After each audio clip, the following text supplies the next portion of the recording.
교회 여러분, 우리는 내일을 알 수 없습니다. 내일이라는 시간의 개념을 우리가 알지만 내일은 우리에게 무슨 일이 일어날지, 그리고 그날은 내일 우리에게 어떤 날이 될지 그건 아무도 알지 못합니다. 아무도 내일을 예측할 수는 있겠지만 장담할 수 없습니다. 확답할 수 없습니다. 그래서 성경에서 내일이라는 시간은 오직 하나님께 속한 것으로, 하나님의 영역으로 한정해 두고 있습니다. 잠언 27장 1절에 내일 일을 자랑하지 말라. 하루 동안에 무슨 일이 날는지 내가 알 수 없음이라 했습니다. 또 마태복음 6장 34절에는 그러므로 내일 일을 위하여 염려하지 말라. 내일 일은 내일이 염려할 것이요 한날의 괴로움은 그날로 족하니라 그랬습니다. 내일을 자랑도 하지 말고 내일을 염려도 하지 말라. 왜? 내일은 아직 우리의 시간이 아니기 때문입니다. 그러면 우리는 아무런 계획이나 준비도 없이 그냥 주어지는 대로 막 살아야 되는 건가? 그건 아니죠. 다만 사람이 성공하고 실패하는 그 분기점이 어디인지는 알아야 합니다.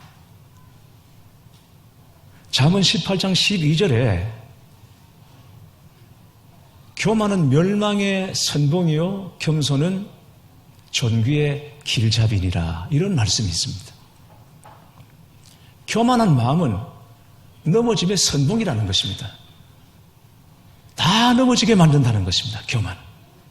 반면에 겸손은 존귀의 길잡이다, 앞잡이다, 그렇게 얘기하고 있습니다.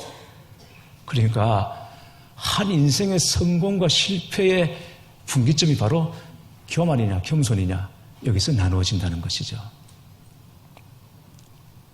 그런데 여러분 아셔야 합니다. 교만이나 겸손은 우리 성품의 문제나 우리 기질의 문제가 아닙니다. 우리는 흔히 말하죠. 그 사람은 성격이 참 교만해. 그 사람은 성격이 참 겸손해. 그렇게 말하지만 겸손이나 교만은 성품의 문제, 기질의 문제가 아닙니다.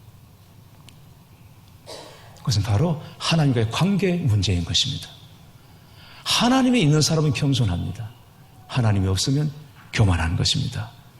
중심에 하나님이 계시지 않고 마치 자기가 주인인 것처럼 생각하고 행하는 것을 교만이라고 말하는 것입니다.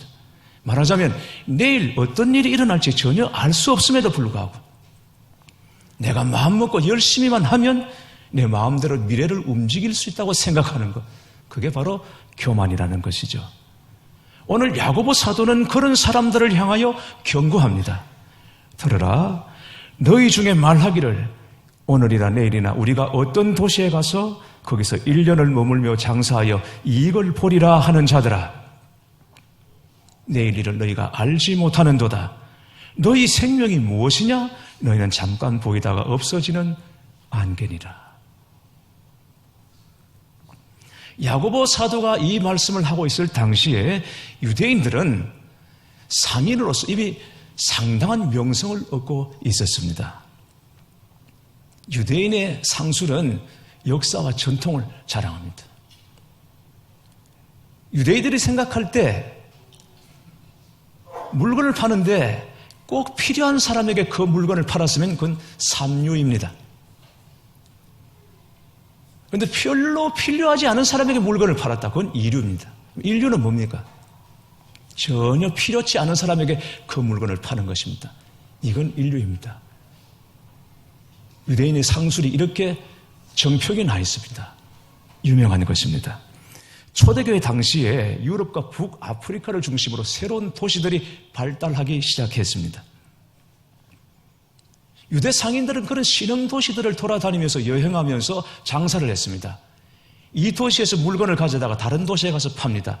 그리고 그 도시에서 물건을 또 다른 도시로 가서 팔면서 이익을 남겼습니다. 당시는 교통이 발달하지 않았던 때이기 때문에 원거리 여행이나 항해에는 굉장히 큰 위험이 따랐습니다. 그러나 그 위험을 감수하고 그 장사를 했을 때 막대한 부를 얻게 되는 것입니다. 그렇게 해서 돈을 막 번 사람들이 고향으로 다시 귀향을 해서 보따리를 풀어놓고 그동안 있었던 일들을 막 늘어놓기 시작했을 것입니다. 자랑했을 것입니다. 교회 안에서도 그런 일이 있었고, 그런 소문을 듣고 그런 무용담 같은 이야기를 듣고 성도들 마음속에 나도 그냥 그렇게 장사를 해볼까, 오늘은 이 도시에서 내일은 저 도시로 가서 내가 한번 장사를 해볼까, 이런 생각들을 가진 성도들이 있었습니다. 그들을 향하여 사도 바울은 들으라 하고 말하고 있는 것입니다. 책망합니다. 물론 사도 야고보가 책망하는 것은 장사를 하거나 이익을 취하는 것이 아닙니다. 장사하고 그리고 이익을 취하고 사업을 하는 것이 무슨 잘못이겠습니까? 문제가 되는 것은 순전히 인간적인 계산을 가지고 오직 자기만을 위해서 이익을 쫓아 사는 것이죠.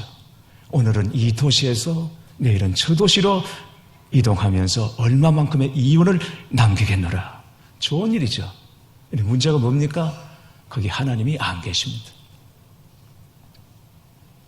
이미 자신이 다 하나님이 되어 있습니다. 하나님을 빼고 인간적인 계산 욕심으로 계획을 세우고 있는 것이 문제였다는 것이죠.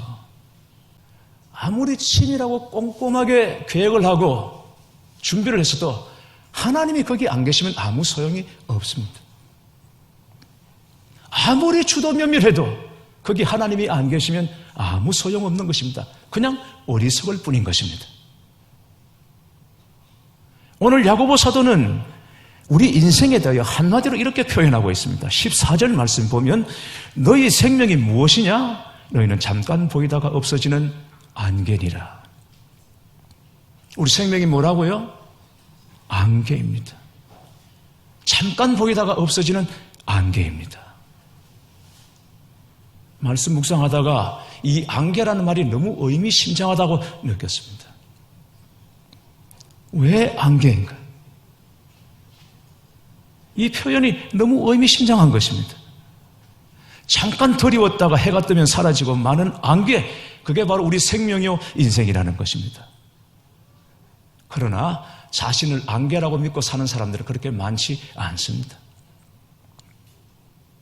살고 있는 동안에는 인생이 첫날 만날 계속될 줄로 생각하죠. 그렇지 않습니다. 여러분, 안개입니다. 그는 왜 안개라고 표현을 했을까? 왜 안개로 비유했을까?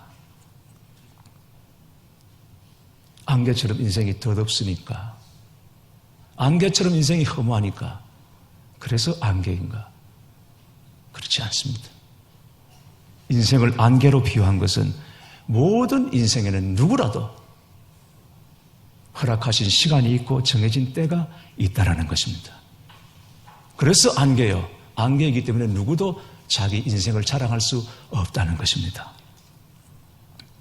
정말이지 우리는 하루 동안 살면서도 무슨 일이 일어날지 전혀 알 수 없습니다. 갑자기 뜻하지 않은 일이 생기기도 합니다. 그리고 계획에 차질이 생기기도 합니다.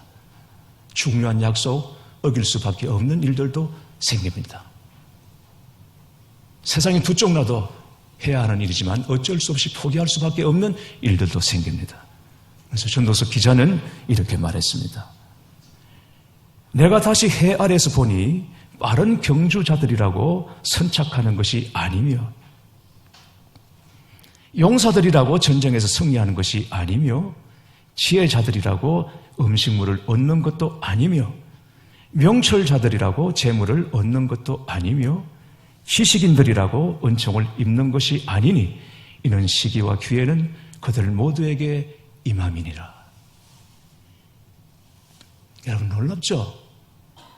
너무나 분명하죠? 너무나 정확하죠? 솔로몬이 너무 정확하게 본 것입니다. 너무 정확하게 간파해낸 것입니다.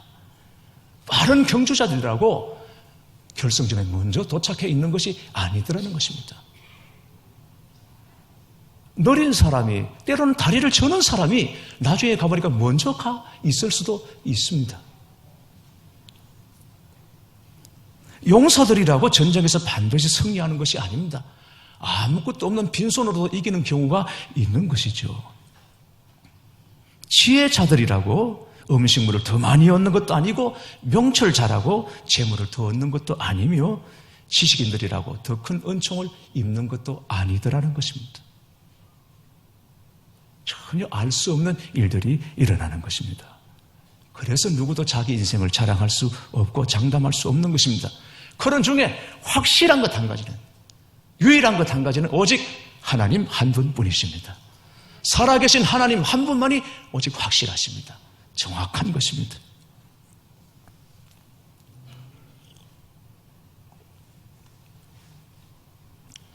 지난 송구영신 예배 때 성도님 두 분이 간증을 해 주셨습니다.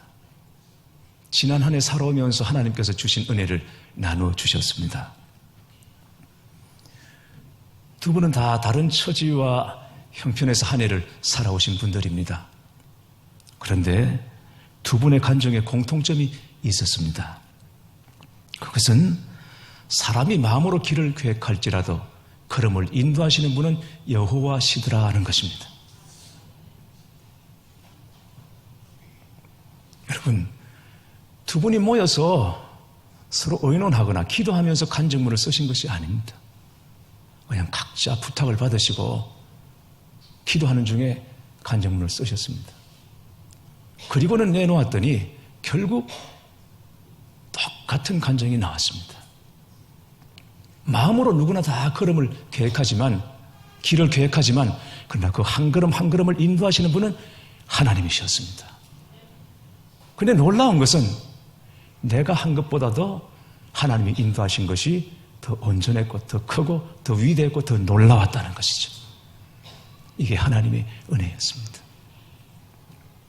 두 분이 아니라 20분, 200명의 간증에도 결론은 똑같았을 것입니다. 사람이 마음으로 길을 계획해도 그 길대로 가는 것이 아니라 결국 걸음을 인도하시는 분은 한 걸음 한 걸음 인도하시는 분은 하나님이시고, 그게 간증이 되고 그게 은혜가 된다는 것이죠. 그러므로 지혜로운 사람은 인생의 경영이 전적으로 하나님께 달려있음을 믿고 기억하는 것입니다. 우리의 모든 계획도 하나님이 허락해 주실 때만 가능한 것입니다. 이 사실을 깨달으면 깨달을수록 더욱더 전능자의 손길과 전능자의 지혜를 의지하게 됩니다. 그래서 하나님의 주권을 인정하는 사람의 생각이나 말에는 한 가지 조건이 있습니다. 15절 말씀입니다. 너희가 도리어 말하기를 주의 뜻이면 우리가 살기도 하고 이것이나 저것을 하리라 할 것이거늘. 주의 뜻이면, 오직 주의 뜻이면 이것을 하기도 하고 이것을 행하기도 하고 내가 나아가기도 할 것이지만, 그러나 주의 뜻이 아니면 이것도 저것도 하지 않겠다라는 것이죠. 오직 주님의 뜻인 것입니다. 여러분, 그렇습니다. 네덜란드 개혁교회에서는 교회에서 공적인 광고를 할 때, 아까 영상 광고도 나갔고 제가 추가 광고도 했습니다만, 공적으로 광고를 할 때 이렇게 합니다. 주께서 원하시면 이번 주 토요일에 누구와 누구가 결혼할 것입니다. 이렇게 광고합니다. 이번 주 토요일에 결혼하기로 날을 잡아놨습니다. 청첩도 했습니다. 준비도 했습니다. 그래서 토요일에 결혼합니까? 아닙니다. 주께서 원하시면입니다. 날을 잡아놓고 준비를 잘 했기 때문이 아니라 주께서 원하시면 이번 주 토요일에 결혼하는 것입니다. 사람이 계획하지만 모든 것이 하나님께 달렸다는 믿음의 고백인 것입니다. 그런 것입니다, 여러분. 주의 뜻이면, 주님께서 원하시면 이것인 것입니다. 그래서 우리는 주님의 뜻을 구해야 하고 주님의 뜻이 우리 삶 가운데 이루어지기를 기도해야 하는 것입니다. 내 생각대로, 내 계획대로 되는 것이 아니라 하나님의 뜻대로, 하나님의 방법대로 되기를 위해서 기도하는 것이죠. 왜 그렇습니까? 주님은 선하시기 때문입니다. 주님은 미쁘십니다. 주님은 완전하십니다. 주님은 절대 옳으신 분이십니다. 그래서 하나님께 구하고 찾고 두드려야 하는 것입니다. 감리교 선교사로 유명한 스테니 존스 목사님이 말했습니다. 이런 아침에 기도와 성경 없이 하루의 생활을 출발하는 사람은 해도와 나침반 없이 항구를 출발하는 선장보다 더 어리석다. 아침에 기도 없이 말씀 없이 하루를 시작하는 사람은 나침반도 없고 해도도 없고 그냥 배를 몰고 원양으로 나가는 선장보다 어리석다는 것이죠. 그래서 기도하고 시작하는 것이고, 이 한 해도 기도하고 적어도 한 주간만이라도 우리 전심을 다해서 한번 기도하자. 그리고 한 해를 시작하는 것입니다. 사도 바울은 빌립보서 4장 13절에 이렇게 말씀합니다. 내게 능력 주시는 자 안에서 내가 모든 것을 할 수 있느니라. 자기가 원하면 뭐든지 할 수 있다 말하지 않았습니다. 능력 주시는 자 안에서 내가 모든 것을 할 수 있다. 당신은 할 수 있다. 당신 정도 능력이면 뭐가 걱정이냐.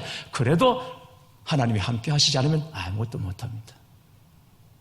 너는 아무것도 못한다. 네가 뭘 하냐. 주제 파악을 해라. 그래도 주님이 함께 하시면 할 수 있는 것입니다. 이 믿음 안에서 사도 바울은 궁핍에도 부여에도 처하면서 일체에 자족하는 비결을 배웠던 것입니다. 우리 안에도 이 믿음이 있게 되기를 주님의 이름으로 축원합니다. 성경 시편 7편을 한번 펴보십시오. 시편 7편 말씀.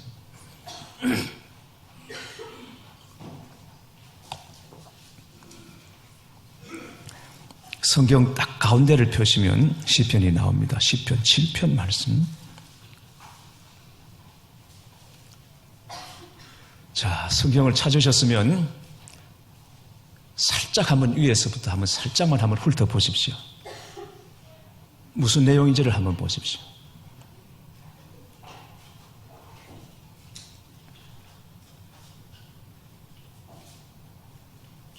자, 거기까지.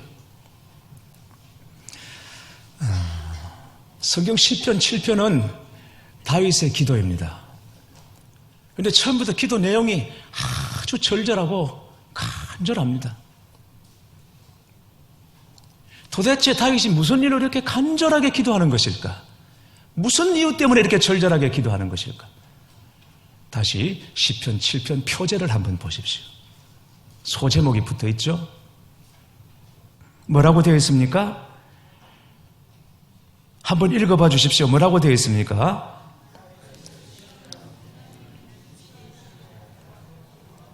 그렇습니다. 다윗의 시가연 베냐민인 구시의 말에 따라 여호와께 드린 노래. 시편 7편은 구시 때문에, 구시라는 사람 때문에 다윗이 하나님께 드린 기도 제목입니다. 이 구시라는 사람 때문에, 이 한 사람 때문에, 구시가 한 말 때문에 다윗이 이렇게 간절하게 절절하게 하나님께 기도하고 있습니다. 그러면 구시라는 사람이 어떤 사람에게 천하의 다윗이 이렇게 하나님께 기도하는 것입니까? 구시라는 사람이 어떤 사람인지 잘 알 수 없지만 한 가지 우리가 짐작할 수 있는 것은 베냐민인 구시라고 했습니다. 베냐민인 구시. 베냐민 하면 뭐가 생각납니까? 사울이 생각나죠. 그렇죠? 사울은 베냐민 지파 사람입니다. 그러니까 구시는 사울 계열의 사람이라고 보시면 됩니다. 사울 시대의 사람인 것입니다. 그렇다면 여러분 하나도 걱정할 게 없습니다. 이미 사울은 없어졌습니다. 그 시대는 저물었습니다. 그 시대 사람들은 다 사라지고 말았습니다. 구시 하나 살아있어도 그거는 아무것도 아닙니다. 종이 호랑이, 이빨 빠진 호랑이에 불과합니다. 지금 다윗 정도라면 그거는 아무것도 안 합니다. 말 한마디로 해결할 수 있는 존재입니다. 그런데 다윗은 그 보잘것없는 하잘것없는 구시 때문에 하나님께 이렇게 기도하고 있는 것입니다. 사랑하는 교회 여러분, 다윗이 골리앗 앞에 섰을 때 그의 태도는 대단히 중요하고 놀라운 것이고 위대한 것이지만, 그러나 구시 앞에 섰을 때 하나님 앞에 그가 기도하는 것, 이거는 더 놀라운 것입니다. 더 위대한 것입니다. 하나님이 나와 함께 하시면 천하 제일의 용사 골리앗도 내가 이길 수 있지만, 하나님이 함께 하시지 않으면 보잘것없는 힘 빠진 이 구시조차도 나는 감당할 수 없나이다. 그래서 전적으로 하나님의 도우심을 구하고 있는 것입니다. 주께서 원하시면입니다. 주님이 함께 하시면인 것입니다. 여러분, 이 믿음이 저와 여러분 안에 있게 되기를 바라는 것입니다. 송병주 목사님이 오후 5시에 온 사람이라는 책을 적었습니다. 거기 이런 이야기가 나옵니다. 송 목사님 한 분은 전문인 선교 모임에 간 적이 있다고 합니다. 거기 의사, 공학 박사, 교수, 다양한 이력을 가진 분들이 각자 전공을 가지고 와서 현지에서 어떻게 우리 전공을 살려 선교할 수 있을 것인가, 이 전략을 짜는 모임이었습니다. 여러 말들을 들으면서 굉장히 도전받았다고 합니다. 그런데 거의 마지막에 수더분한 외모의 한 젊은 선교사가 어눌하게 말했습니다. 이 자리에 제가 나설 자리가 아니라는 생각 때문에 계속 고민했습니다. 저는 대학도 나오지 못한 소위 공돌이입니다. 전략 같은 것보다는 평생 닦고 조이고 기름치자, 이 구호 하나만 붙들고 기름땀을 흘리며 살아왔습니다. 선교를 위해 내가 할 수 있는 일이 무엇일까 생각하다가 깨달았습니다. 공산권이든 이슬람권이든 십자 드라이버와 먼키 스패너가 안 들어간 나라는 없더라고요. 그래서 저는 결단했습니다. 하나님, 십자 드라이버와 먼키 스패너 뒤에 십자가 품고 어디든 들어가겠습니다. 그래서 그들의 영혼을 닦고 조이고 기름치며 섬기겠습니다. 제가 또 잘하는 게 청소하고 밥하는 거거든요. 어디든 가서 걸레질하고 밥해주면서 그들을 열심히 사랑하겠습니다. 이렇게 부족한 저를 하나님께서 써주시도록 기도해 주시기 바랍니다. 그 젊은 선교사의 짧은 메시지에 다들 눈물을 흘렸습니다. 그리고 송 목사님이 처음으로 이렇게 기도했다고 합니다. 하나님, 목사라는 타이틀이 걸림돌이 된다면 이것도 내려놓겠습니다. 항상 크게 쓰임받고 싶은 내면의 위선을 본 것입니다. 교회 여러분, 나의 자금을 알고 하나님의 크심을 알면 그때부터 하나님께서 나를 들어 쓰시기 시작합니다. 믿으시기 바랍니다. 금년 한 해도 반드시 하나님의 은혜를 구하며 하나님의 은혜를 따라 살아야 합니다. 무슨 일이든 계획과 확신을 가지고 살아야 하겠지만 주권은 오직 주님께 있음을 인정하셔야 합니다. 모든 것이 다 하나님의 손에 달렸습니다. 은혜 없이 이루어지는 것은 아무것도 없습니다. 때로는 살아가는 시간이 너무 길고 지루한 것 같아도 지내놓고 보면 한 줌 안개입니다. 금년 한 해도 우리는 잠시 안개처럼 사는 것입니다. 날마다 겸손한 마음으로 하나님의 뜻과 하나님의 은혜를 구하며 한 걸음 한 걸음 걸어나가시기를 바랍니다. 2016년 여러분의 하루하루가 간정이 되고 감사가 되고 찬송이 되고 승리가 되고 영광이 되시기를 주님의 이름으로 축원합니다.